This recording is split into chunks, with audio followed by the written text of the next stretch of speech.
तो स्टूडेंट्स हम बात कर रहे थे कि अमॉर्फस सॉलिड्स और क्रिस्टलाइन सॉलिड्स को एक दूसरे से जो सबसे पहली चीज डिफरेंशिएट करती है वो है शेप।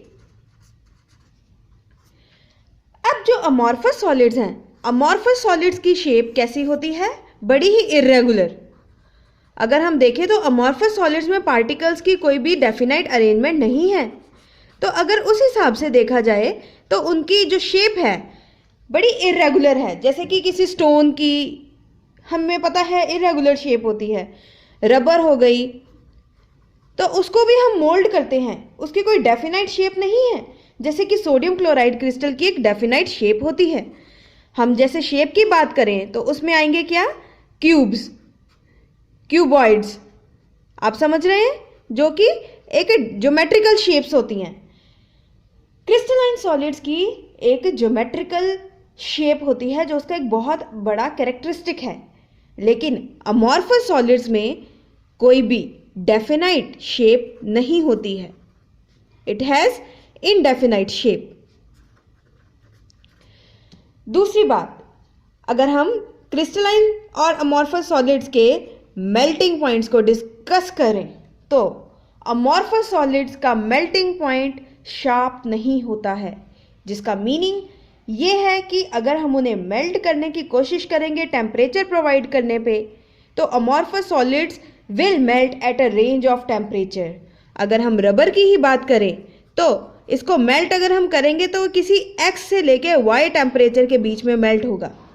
लेकिन अगर हम NaCl जैसे क्रिस्टलाइन सॉलिड की, NaCl is an example of crystalline solid, we have many other examples like zinc blende, sodium sulphide, कैसे ही आयनिक सॉलिड्स, या हम और भी बातें करेंगे मॉलिक्यूलर सॉलिड्स वगैरह की। तो NaCl एक क्रिस्टलाइन सॉलिड है और अगर इसका मेल्टिंग पॉइंट देखा जाए तो वो बिल्कुल शार्प है। किसी एक टेम्परेचर पे NaCl सॉलिड जो है वो फ्यूज होगा, अपनी मोल्टन स्टेट में आएगा, एंड वो टेम्परेचर कोई x डिग्री सेल्सियस ही होगा, उससे आगे या पीछे नहीं, कोई रेंज नहीं होगी कि इतने से इतने में वो मेल्ट होगा। जब x डिग्री सेल्सियस प्रोवाइड किया जाएगा तभी NaCl विल मेल्ट। तीसरी चीज है क्लीवेज प्रॉपर्टी। अगर हम क्लीवेज प्रॉपर्टी की बात करें, क्लीवेज का मतलब होता है किसी चीज को काटना। अगर हम किसी क्रिस्टलाइन सॉलिड को क्लीव करेंगे, जैसे हम पनीर को काटते हैं तो स्लाइसेस मिलते हैं हमें, वैसे ही जब हम क्लीवेज प्रॉपर्टी बात करें क्रिस्टलाइन सॉलिड्स की तो when they are cut with a sharp edge tool तो इरेगुलर सरफेसेस नहीं बनती हैं, बहुत ही रेगुलर जनरेट होती हैं सरफेसेस। जो न्यूली जनरेट सरफेस है वो बहुत ही प्लेन एंड स्मूथ होती है। जैसे कि अगर हम किसी भी स्लाइस को काटे, जैसे ये पनीर का स्लाइस है, अगर हम नाइफ से इसको काटने की कोशिश करेंगे तो जो हमारे पास दोबारा जनरेट होंगे स्लाइसेस वो बिल्कुल ही प्लेन और स्मूथ होंगे, ब्रिटल नहीं होंगे। मतलब कहने का कि ऐसे ही इधर उधर बिखर के टूटेंगे।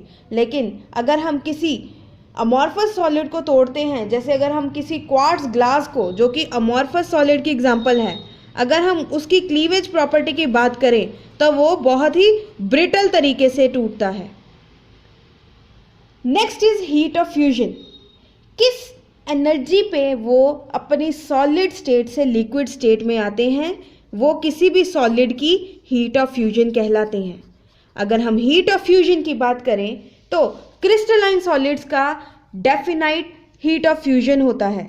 अगर हम बात करें तो डेफिनाइट एनर्जी प्रोवाइड की जाती है, टेम्परेचर की तरह ही इनकी जो एनर्जी होती है फ्यूज होने की वो भी बहुत ज़्यादा कैरेक्टरिस्टिक और एक पॉइंट पे होती है। लेकिन अगर हम अमॉर्फस सॉलिड्स की बात करें तो उनकी हीट ऑफ फ्यूजन बिल्कुल भी कैरेक्टरिस्टिक नहीं है। कहने का मतलब अगर हम उनको टेम्परेचर प्रोवाइड करें टू फ्यूज यानी टू मेल्ट तो वो भी एक रेंज शो करेगा।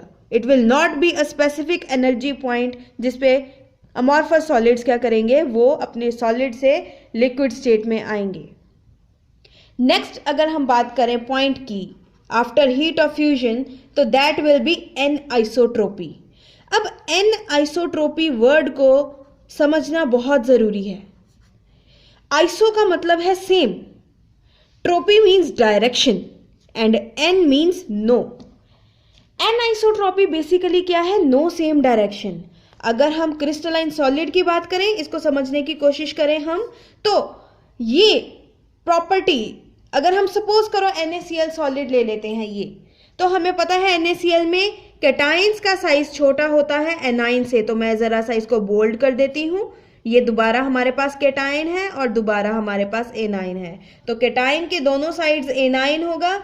इधर भी मैं एनाइन कर देती हूं, तो ये रहा हमारा कैटाइन, ये है कैटाइन, ये अगेन एनाइन और ये है अगेन कैटाइन।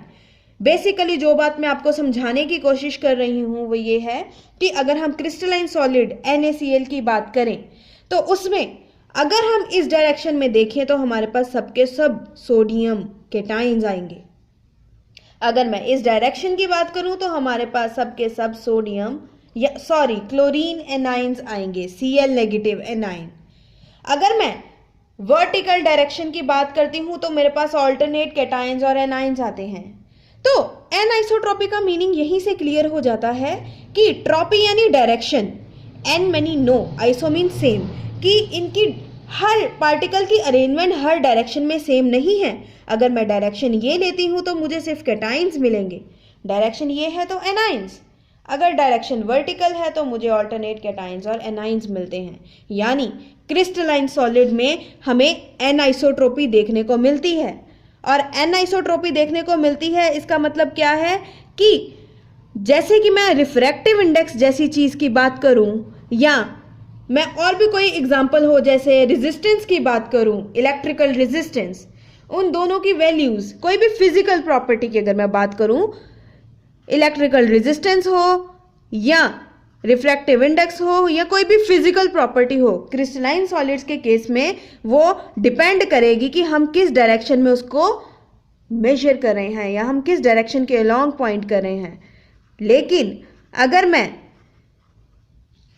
अमॉर्फस सॉलिड्स की बात करूं तो फिजिकल प्रॉपर्टीज की मेजरमेंट या फिजिकल प्रॉपर्टी की वैल्यू क्या होगी? हमेशा सेम रहेगी। फिजिकल प्रॉपर्टी यानी रिफ्रैक्टिव इंडेक्स या इलेक्ट्रिकल रेजिस्टेंस जैसी ही प्रॉपर्टी हर डायरेक्शन में हमें सेम मिलेगी। So physical property value same in all directions in amorphous solids. उसके बाद नेचर की बात करें, अमॉर्फस सॉलिड्स जो हैं वो ट्रू सॉलिड्स हैं। यानी ट्रू सॉलिड्स की जो खासियत है कि वो अपनी रिजिडिटी रिटेन करके रखते हैं। तो amorphous solids are true solids, उनका नेचर है कि वो एक ट्रू सॉलिड है, यानी हमेशा ही रिजिड रहते हैं, अपनी रिजिडिटी को इंटैक्ट रखते हैं। लेकिन क्रिस्टलाइन सॉलिड्स जो हैं उनको हम किसी भी तरह से देखें तो वो रिजिड रहेंगे। कहने का मतलब